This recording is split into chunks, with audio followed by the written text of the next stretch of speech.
Eh bien salut à toi, j'espère que tu vas bien. Aujourd'hui, on se met dans l'ambiance et même dans le costume. On va profiter de la hype de la sortie de la saison 6 de Peaky Blinders. Et j'aurai bien sûr 60 secondes pour te la faire découvrir ou même redécouvrir. Et c'est parti pour la Minute Culture.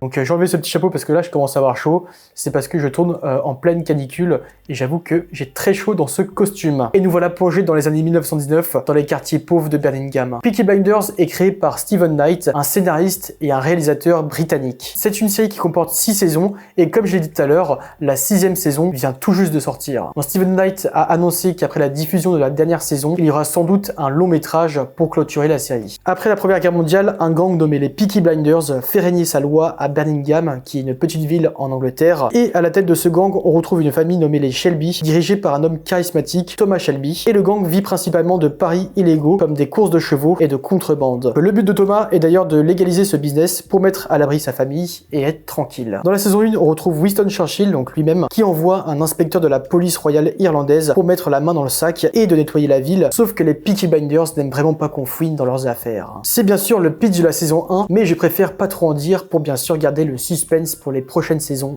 à venir. Ce qui est bien dans cette série, c'est le côté historique, mais aussi politique. La chronologie marche super bien et à chaque fois, il y a un petit point sur l'histoire, comme par exemple la montée du nazisme dans la saison 6. Cette grande histoire est entremêlée à la vie personnelle de chaque personnage que vous allez croiser dans la série, car au-delà du banditisme, mafia, meurtre, règlement de compte, violence, les personnages ont tous un background, ils ont quelque chose enfoui en eux, un mal-être causé par la Première Guerre mondiale. Ce qui donne encore plus de bagages et de choses à raconter sur eux, sur leur parcours et même sur leur psychologie, et il y a de quoi dire. Et c'est ce qui nous tient en haleine pendant toute la série, et bien sûr un attachement aux personnages. Mais l'autre argument à dire à ces spectateurs, donc à nous, c'est que au-delà du fond des personnages, c'est une série qui a un esthétisme à couper le souffle, les plans sont travaillés avec minutie, les décors, les costumes nous font vraiment rentrer dans cet univers. Les dialogues sont pertinents et font avancer vraiment les personnages. Tout ça couplé avec des musiques qui sont très rock, avec du Nick Cave, du Tom Waits ou du White Stripes, qui donne un côté très vintage et se marie bien avec l'ambiance brutale de la série. Avec plein de rebondissements scénaristiques et politiques, Peaky Blinders reste pour moi une série incontournable dans son genre.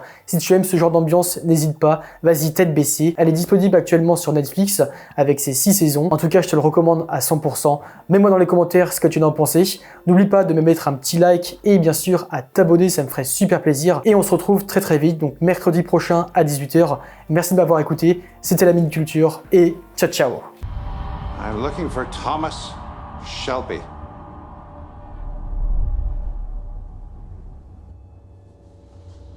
Never heard of him.